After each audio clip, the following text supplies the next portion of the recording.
Halo semuanya, dalam tutorial kali ini kita akan mempelajari cara mereduksi derau pada data sensor dengan filter digital berupa Simple Moving Average. Pada percobaan kali ini, kita akan menggunakan sensor cahaya berupa fotoresistor sebagai signal generator. Signal sensor akan ditangkap menggunakan fitur ADC dari microcontroller ESP32. Sinyal keluaran sensor kemudian akan difilter menggunakan Simple Moving Average. Pada bagian akhir, untuk melihat performa filter, kita akan membandingkan sinyal keluaran sensor sebelum dan sesudah difilter menggunakan serial plotter. Yuk simak videonya.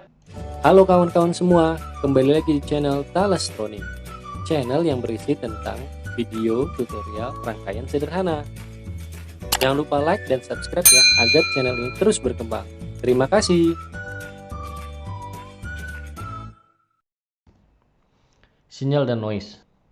Oke teman-teman, sensor dan microcontroller memungkinkan kita mengubah fenomena fisika, biologi, dan kimia menjadi sinyal numerik sederhana yang dapat kita pelajari. Namun raw data berupa sinyal keluaran sensor mungkin tidak cukup untuk mengekstraksi informasi yang diinginkan, dikarenakan mungkin masih mengandung derau atau gangguan yang diakibatkan oleh faktor lingkungan dan sebagainya. Noise atau derau adalah sinyal-sinyal yang tidak diharapkan kehadirannya karena dapat mengganggu proses dan menimbulkan kesalahan dalam menginterpretasikan data. Derau bisa terbangkit di mana saja dan kapan saja di dalam sistem fisika, termasuk sistem akustik, elektronik, mekanik, dan sebagainya. Derau dapat muncul dengan berbagai sebab, oleh karena itu derau atau noise ini juga banyak sekali jenis dan klasifikasinya. Derau juga memiliki komposisi tertentu dari raw data atau raw sinyal. Merujuk pada grafik yang dipublish oleh nolongerset.com, setidaknya komposisi signal atau derau pada raw data memiliki 4 kondisi yang diilustrasikan ke dalam 4 kuadran grafik kartesian. Kuadran pertama adalah misteri. Misteri adalah kondisi di mana raw data yang diperoleh tidak kaya akan sinyal maupun derau. Pada kondisi ini tidak ada hal yang dapat kita gali dan tidak juga banyak hal yang mengalihkan fokus dan perhatian kita. Kuadran 2, obscurity. Obscurity adalah kondisi di mana kita berada pada kondisi yang tidak kita harapkan, di mana raw data yang diperoleh memiliki komposisi lebih banyak derau ketimbang sinyal. Menggali informasi dari kondisi seperti ini sangatlah sulit dan membutuhkan sumber daya. Bahkan bisa jadi setelah bekerja keras menggali informasi dari sinyal tersebut ternyata menghasilkan informasi yang tak berharga. Kuadran 3, distraction. Kondisi di mana raw data yang diperoleh kaya akan sinyal sekaligus derau. Pada kondisi ini, untuk memperoleh informasi yang berharga merupakan jalan yang sulit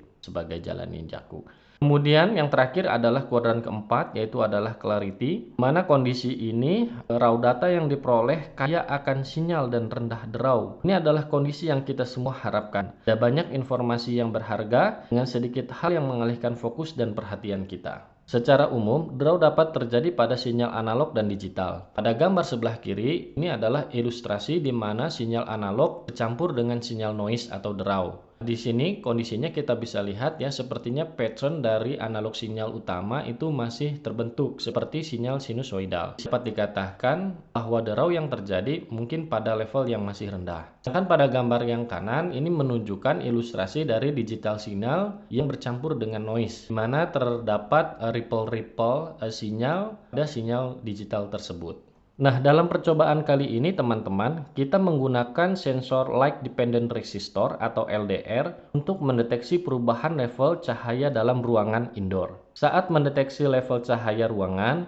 memungkinkan adanya gangguan dari lingkungan, misal suhu, kelembaban, atau bahkan jarak antar sensor dengan sumber pencahayaan dalam ruangan, seperti lampu, komputer, televisi, dan bahkan pencahayaan alami dari matahari yang mungkin masuk melalui skylight atau jendela. Pada akhirnya, sinyal keluaran sensor LDR dapat mengandung noise atau derau seperti pada gambar sebelah kanan. Sementara skematik daripada sensor light dependent resistor ini ditunjukkan pada gambar sebelah kiri, di mana output daripada sensor ini akan dikoneksikan kepada pin ADC dengan GPIO 02. Sensor LDR ini agar dapat sinyal outputnya diperoleh, maka kita couple dengan resistor dengan fix resistansi sebesar 22 kilo.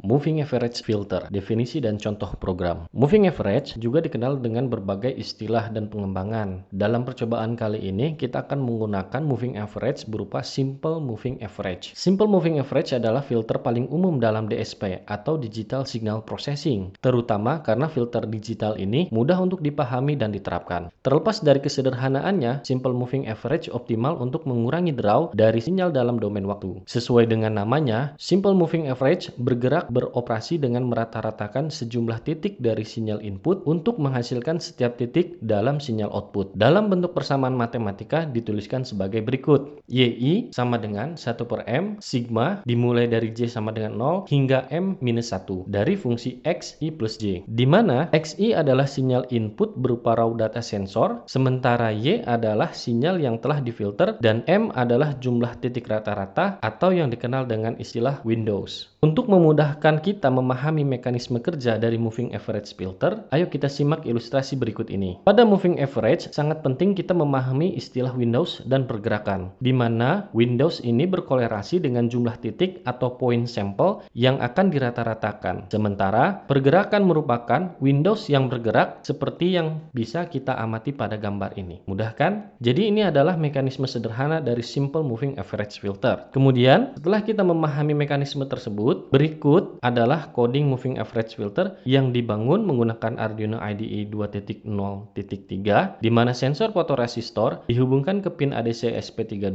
pada GPIO 02. Kode tersebut telah disediakan dan dapat diunduh oleh teman-teman melalui link pada kolom deskripsi. Untuk password dan kodenya tersedia pada video ini. Nah teman-teman, mari kita bongkar sedikit program ini. Program sederhana ini didasarkan pada mekanisme pembacaan output sensor LDR atau fotoresistor yang dibaca atau yang dicuplik menggunakan fitur ADC pada ESP32. Nah, hal yang penting adalah kita harus mendefinisikan di mana sensor tersebut kita koneksikan dengan ADC tersebut. Di sini kita menggunakan GPIO 02. Kemudian teman-teman, tadi kita singgung yang berkaitan dengan Windows adalah moving average endpoint. Di sini kita aliasing atau kita menggunakan istilah lain yang kita tulis sebagai filter length. Nah, jumlah ini bisa disesuaikan oleh teman-teman. Bisa 5, bisa 10, bisa 30. Namun ketika endpoint atau Windows-nya kita naikkan, maka responnya nanti akan lebih lambat dan juga nanti bisa saja sinyal utamanya terdegradasi. Nah, untuk optimalnya berapa? Nah, itu bisa dilakukan percobaan dan teman-teman harus betul-betul paham terhadap data yang teman-teman akan filter.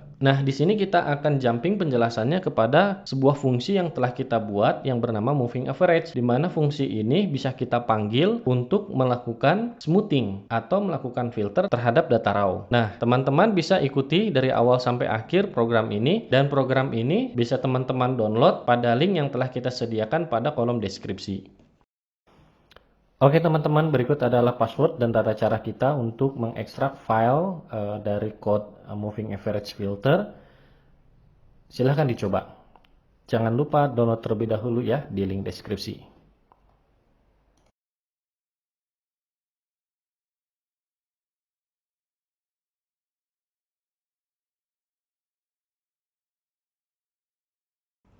Oke teman-teman, saatnya kita run dan tes moving average filter yang sudah kita desain. Oke? Oke teman-teman, langsung saja kita uji ya, dan kita lihat perbandingannya antara data raw data dengan data yang sudah difilter. Ini sudah saya rangkaikan ya, rangkaian LDR-nya, di mana LDR-nya ini kita hubungkan satu kakinya itu ke LDR, kemudian satu kakinya lagi ini ke resistor 22K. Kemudian kedua kaki yang ketemu itu antara resistor dengan LDR kita hubungkan dengan kabel warna hijau ini ke GPIO 02 ya. Kemudian kaki satu ya dari resistor ini saya hubungkan dengan tegangan supply, dalam hal ini adalah 3,3 volt. Programnya sudah saya upload ya. Jadi teman-teman kalau sudah download, eksekusi aja langsung upload. Kemudian kita nyalakan ESP32-nya seperti ini. Ini kondisinya memang sengaja saya setup untuk dalam kondisi yang redup ya. Jadi hanya ada satu lampu dalam ruangan kerja ini, sehingga kita mau lihat responnya gitu ya. Tanpa banyak bicara lagi, kita langsung saja buka tools serial plotter ya. Kita ingin melihat grafiknya. Ya, raw data dari sensor ya itu adalah yang value 1 yang berwarna biru. Sementara yang orange itu adalah hasil daripada filter ya. Jadi yang biru ini di smoothing atau di filtering menggunakan moving average filter yang sudah kita desain sebelumnya. Terlihat di sini yang orange memiliki performa yang lebih smooth ya. Artinya smooth itu artinya dia tidak banyak ripple, tidak banyak naik turun ya dibandingkan dengan yang biru. Memang yang biru ini adalah data yang raw ya, yang betul-betul keluaran dari sensor begitu. Nah, sensor LDR ini adalah sensor cahaya ya, cukup sensitif ini teman-teman. Kalau saya gerakan ya tangan saya di atas sensor ini untuk menghalangi cahaya yang jatuh pada permukaan LDR, tuh dia nanti responnya akan berubah ya begitu. Nah, ini respon ini dinyatakan dalam ADC value ya, tanpa satuan. Ini memang digital number yang dimana nilainya ini sangat tergantung ya pada kondisi lingkungan, kemudian juga bergantung pada komposisi resistor yang kita berikan sebetulnya ya. Jadi tidak masalah ini ya berapapun nilainya, tapi yang di sini kita ingin melihat respon sensor ini ya berupa raw data dan juga performa dari si moving average ini. Di sini kita pakai Windows 5 titik ya atau 5 poin. Kalau teman-teman perhatikan ya grafiknya ya antara yang orange dengan yang biru, yang orange ini yang filter ini responnya agak terlambat karena memang dia ada processing dulu kan. Proses processing dari raw data kemudian baru ditampilkan begitu ya. Semakin banyak data yang dibuat jadi Windows, jadi titik itu, maka responnya juga akan semakin lambat. Semakin besar juga nanti responnya mungkin bisa terdegradasi juga ya begitu. Jadi berapa nilai N yang harus ditetapkan itu adalah didasarkan pada pengalaman begitu ya. Berdasarkan pada pengetahuan kita juga terhadap sinyal yang akan kita olah seperti itu. Atau juga teman-teman bisa menggunakan misalnya analisis Fourier transform untuk mengetahui berapa misalnya frekuensi data dan frekuensi deraunya dan lain sebagainya. Nah, kalau teman-teman sampai sini ada yang mau ditanyakan, silahkan tulis di kolom komentar. Dan apabila teman-teman suka, silahkan like dan subscribe, serta bagikan video ini jika bermanfaat. Jika tidak suka, dislike saja video ini. Terima kasih.